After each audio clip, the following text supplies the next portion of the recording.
آخری وقت جب جنگ روکنی ہے نا تو جہاں جو کہا جاتا ہے نا نیزوں پہ قرآن اٹھائے گئے، ذرا میں رفع مصاحف پہ آپ کو بتا دوں ہوا کیا۔ حضرت معاویہ رضی اللہ تعالیٰ نے معاملہ دیکھا، 5 صلح کی کوششیں ہیں، ناکام ہو گئی ہیں، ہمارے بندے جاتے ہیں وہاں سے واپس آ جاتے ہیں، کوئی صحابی میرے پاس آتا ہے موقف بتاتا ہے تو قاتلین عثمان اس کو گھیرے میں لے لیتے ہیں۔ تو وہ سمجھ گیا کہ معاملہ ہے کیا، کہ یہ تو ظالم حضرت علی کے لشکر میں گھس کے حضرت علی کو ہم سے لڑا رہے ہیں، ان ظالموں نے تو یہاں مسلمانوں کا خون کرا دینا، کیا کریں۔ حضرت معاویہ نے حضرت عمرو بن عاص رضی اللہ عنہ سے مشورہ کیا۔ عرب کے لیے کہا جاتا ہے دہات العرب عرب اربع، کہ عرب کے 4 ذہین ہیں، ان میں پہلے کا نام حضرت معاویہ ہے، پھر حضرت عمرو بن عاص ہے، پھر حضرت مغیرہ ہے اور زیاد ہے۔ تو ان میں جو 2 ذہین ہیں نا، حضرت عمرو بن عاص اور معاویہ، یہ دونوں مشورہ کر رہے ہیں کیا کیا جائے۔ کہا یار جنگ ہمیں روک دینی چاہیے، کہا یہ تو جنگ کی آگ بھی چلی ہوئی ہے، کیسے روکیں۔ حضرت معاویہ نے بہت سوچا تو کہا جی ٹھیک ہے، ذرا نیزہ لاؤ، نیزے کے اوپر جگہ بنائی ایسے جہاں پر قرآن کریم آرام سے آ سکے، 2-3 نیزے جمع کیا اور اوپر قرآن پاک رکھا اور میدان جنگ میں آ کے یوں قرآن اٹھایا، سارے کی جنگ رک گئی۔ کیا ہوا؟ کہ یار اس قرآن کا واسطہ کیا لڑ رہے ہو آپس میں، بیٹھ کے کوئی حل نکال لو، اتنے بندے قتل ہو گئے، میں قتل ہو گیا، شام کا کیا بنے گا، علی شہید ہو گئے، پیچھے باقی عرب کا کیا بنے گا، کیا معاملے کو ڈالا ہوا۔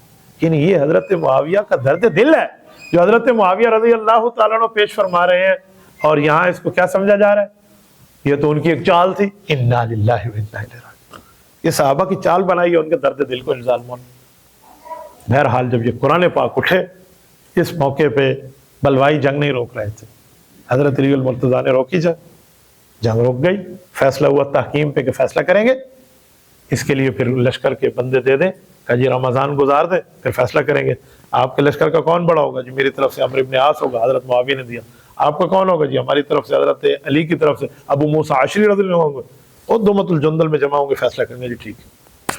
معاملہ جنگ کا ختم اور واپسی ہو گئی۔ مجھے بتائیں حضرت معاویہ رضی اللہ تعالیٰ عنہ کو لوگ کہتے ہیں نعوذ باللہ یہ حقیقی باغی ہیں، باغیوں سے صلح کی جاتی ہے۔ حضرت علی نے کیوں ان سے تحکیم قبول فرمائی؟ حضرت علی تو کہتے ہیں آیت تون کے رکھنا چاہیے تھا سارے معاملے میں، حضرت علی نے تو یہ نہیں کہا، قرآن کی بات ہے، صلح ہو گئی، معاملہ تحکیم کی طرف چلا گیا۔ اس کا مطلب ہے تم لوگ اپنے دل کا بغض نکال رہے ہو اور معاویہ کو باغی کہہ کر، حضرت معاویہ کو ظالم کہہ کر۔ وہاں ایسا نہیں تھا، وہاں تو کہا جاتا ہے یا بغاوت سے باز آؤ یا جنگ چلتی رہے گی، وہاں تو ایسی بات ہی کوئی نہیں ہے۔ اس کا مطلب ہے اس مطالبے کا وزن حضرت علی المرتضیٰ کے سامنے بھی تھا۔ یہ اہل سنت والجماعت کا موقف ہے کہ حضرت علی المرتضیٰ اس جنگوں کے معاملات میں اور حضرت معاویہ اس جنگوں کے معاملات میں کیا تعلق ہے، فرماتے ہیں یہ اجتہادی جنگ ہے۔ اجتہادی جنگ میں ایک بندہ صحیح ہوتا ہے، دوسرا خطائے اجتہادی پہ ہوتا ہے، غلط نہیں، خطا اجتہادی پہ۔ صحیح والے کو 2 ثواب ملتے ہیں، خطا اجتہادی والے کو 1 ثواب ملتے ہیں۔